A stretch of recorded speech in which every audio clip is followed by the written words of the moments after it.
some specially defined functions, okay? Specially designed and specially defined functions. First of all, look at the first problem. F of x is equals to 1 for x belongs to Q. F of x is equals to 0 for x not belongs to Q. What it means? For suppose if we have a function f of x, this x is the input. If your input is a rational number, your answer is 1. If your input is irrational number, your answer is 0. First of all, you need to know about Q and not belongs to Q. Q means what? Rationals. And not belongs to Q in the sense what? Irrationals. So, rationals and irrationals. We know that real numbers are the union of rationals and irrationals. So, for the function f of x, if my input is a rational number, answer is 0. If my input is an irrational number, answer is what? Irrational, my answer is 0, and for rational, my answer is 1. So, we need to discuss at a point continuity of the function. For suppose at a point, so at x is equals to alpha. At x is equals to alpha, I am going to discuss the continuity. So, to discuss the continuity of the function at x is equals to alpha. And again there is a question. What is that alpha? Whether it is rational or irrational, we don't know, right? So, you just take it any number, either rational or irrational. What you say about limit x tends to alpha f of x. This is the limit value. If this limit value is equals to the functional value, then we say that the function is continuous at alpha. First of all, I am searching for the limit value. Limit x tends to alpha f of x. Limit x tends to alpha means x is tending to alpha. What is that alpha? Whether it is rational or irrational? Okay, you just take it as rational for some time. Alpha is rational. If x is changing in the surroundings of alpha, your answer is what? That's our question. See, x is tending to alpha means x is nearer to alpha. X is nearer to alpha means what to say about x? We are not sure about that x, whether it is rational or irrational. What I am saying is, for suppose if x is tending to 2 is given, what is x?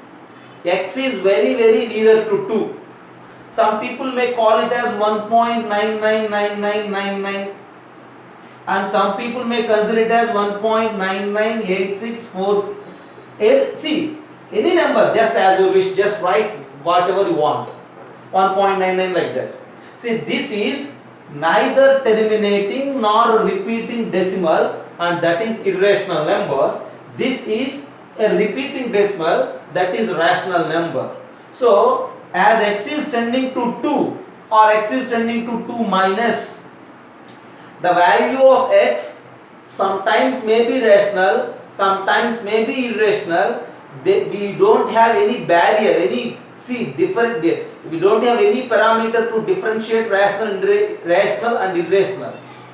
Rationals and irrational numbers are together, they mix it together, okay? We don't have any barrier or any differentiation, any parameter to differentiate that irrational and rational. And that's why limit x tends to alpha f of x not exist. That's what I am saying. For suppose if I have number 2, before, what is the number before that 2? Some people may say it as 1.9. Whether is it correct?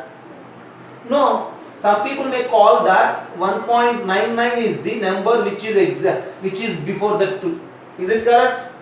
Still it is wrong, right? Some people may call 1.999 is the number which is just before 2. Is it correct? No. That in the sense, we don't have any specification, because there are infinite number of real numbers in the small neighborhood of 2. In those real numbers, again there are many rationals and there are many irrationals. So, the value of the function, the limit of the function is not defined in that region. So, limit x tends to alpha f of x is itself not defined. and that's why we conclude that this function at any point like x is equals to alpha is discontinuous. Okay, there is no point of continuity for the function. Take any point, any real number, any rational number, any irrational number. You just take any rational number. At that rational number the value is 1. Immediately maybe the value will become 0. Again immediately the value will become 1. That in the sense, once the value is 1 and once the value is 0. Again the value is 1, again the value is 0. So if you try to sketch the graph, it is very bit complicated. See, 1 point here, 1 point here, 1 point here, 1 point here. So see, there is no continuity in the graph. Okay, and that's why we conclude that that function is discontinuous, always discontinuous. It has no points of continuity. This is always discontinuous. Now, let us think about the next problem. See here, 1 is a constant, 0 is a constant. These two are always not equal, and that's why this given function is always discontinuous. Whereas if you think about f of x is equals to x for rationals and 1 minus x for irrationals. X for rationals and 1 minus x for irrationals. Again, if you wish to discuss the continuity at a point alpha, at some x is equals to alpha, that alpha belongs to a real number. Since alpha belongs to a real number, that alpha may be rational or may be irrational, okay? And since we are going to discuss the continuity at that point, limit x tends to alpha, f of x we need to discuss. What we need to discuss? Limit x tends to alpha. Again, in the range of, in the neighborhood of alpha. See, as we discussed in the initial class of limits, in the surroundings of alpha, there are many irrationals and there are many rationals. So, in the surroundings of alpha itself, the function is giving two different values. The function is giving two different values. Okay, for suppose if you are discussing it x is equals to 3, simply I am saying, take for some x is equals to 3. So, x is equals to 3. You may take some neighborhood of 3. This is right neighborhood, this is left neighborhood. That is the sense values which are very nearer to 3.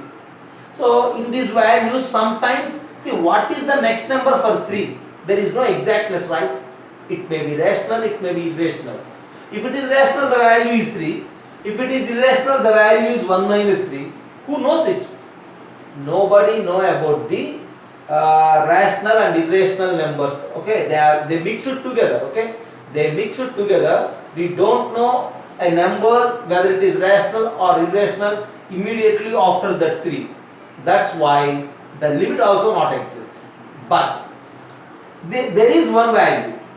For suppose for rationals functional value is x. For not rationals, for irrationals functional value is 1 minus x. If x is equals to 1 minus x, what will happen? If x is equals to 1 minus x, 2x is equals to 1 and x is equals to 1 by 2. X is equals to 1 by 2.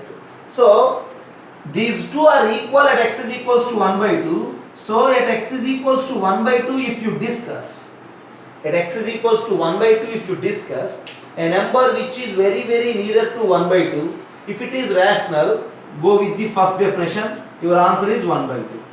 If it is irrational, go with the second definition, your answer is 1 minus 1 by 2. 1 minus 1 by 2 is again 1 by 2. So this 1 by 2 is that magical number at this 1 by 2 for this function for rational as well as for irrational. Okay, the answer is same. We don't find the exact value of f of 1 by 2. We are trying to find the values of f of x in the neighborhood of 1 by 2. In the neighborhood of 1 by 2, if we have any irrational number, use this 1 minus x definition. 1 minus 1 by 2 is 1 by 2. If it is rational, use the first definition. Again it is 1 by 2. So at x is equals to 1 by 2, limit value is 1 by 2. Functional value is also 1 by 2. So at x is equals to 1 by 2, the given f of x is continuous.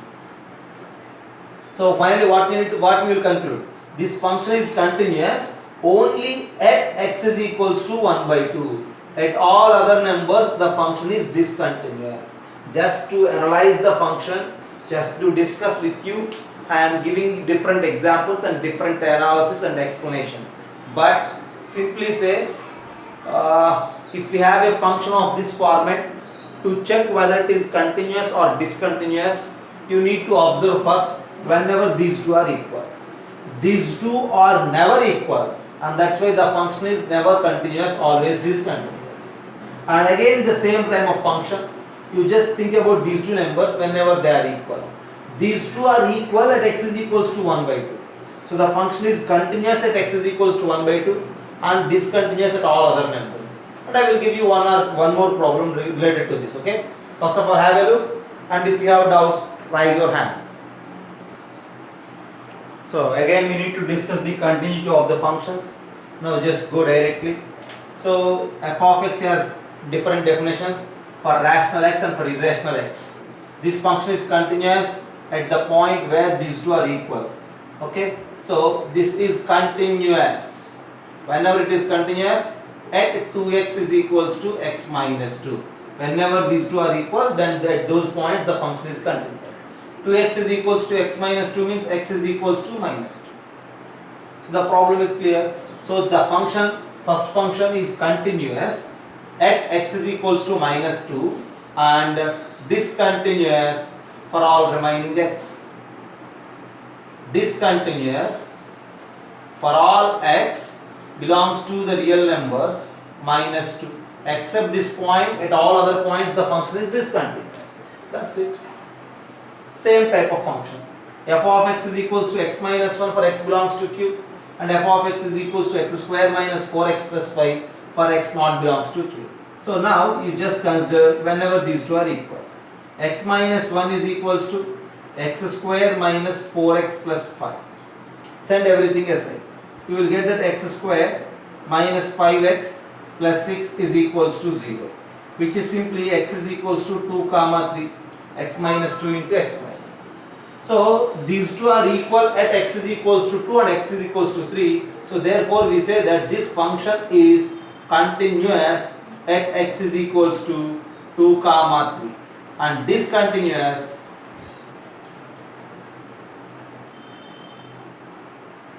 for all x belongs to the real numbers except this 2 comma 3. That's it. Just have a look. Continuous at 2 comma 3 and discontinuous for all x belongs to the real numbers minus 2 comma 3. Okay? Have a look. I will give you one more problem. Then next problem. F of x is equals to x square minus ax minus 3 for rational x and 2x minus 3 for irrational x. And this function is continuous at exactly 2 points and we need to find the value of a. Okay? See, we know that these type of functions are continuous at the values of x for which these two are equal. And it is given that this is continuous at exactly 2 points. As they mention, this is continuous at exactly 2 points. That in turn conveys that these two are equal for exactly 2 values. That in the sense, the question itself is saying that therefore x square minus ax plus 3 is equals to 2 minus x has exactly 2 roots. If this equation has exactly 2 roots, those 2 roots are nothing but simply the points of continuity. Actually we don't need those points of continuity. We need to find a such that this x square minus ax plus 3 is equals to 2 minus x has exactly 2 roots. That in the sense x square minus of a plus 1 into x plus 1 is equals to 0 has 2 roots. Since it has 2 roots, what to say about its discriminant? This is quadratic, right? Since it has 2 roots, its discriminant is greater than 0. Exactly 2, that's why its discriminant is greater than 0. So discriminant means minus of x coefficient square, b square, right? Yeah.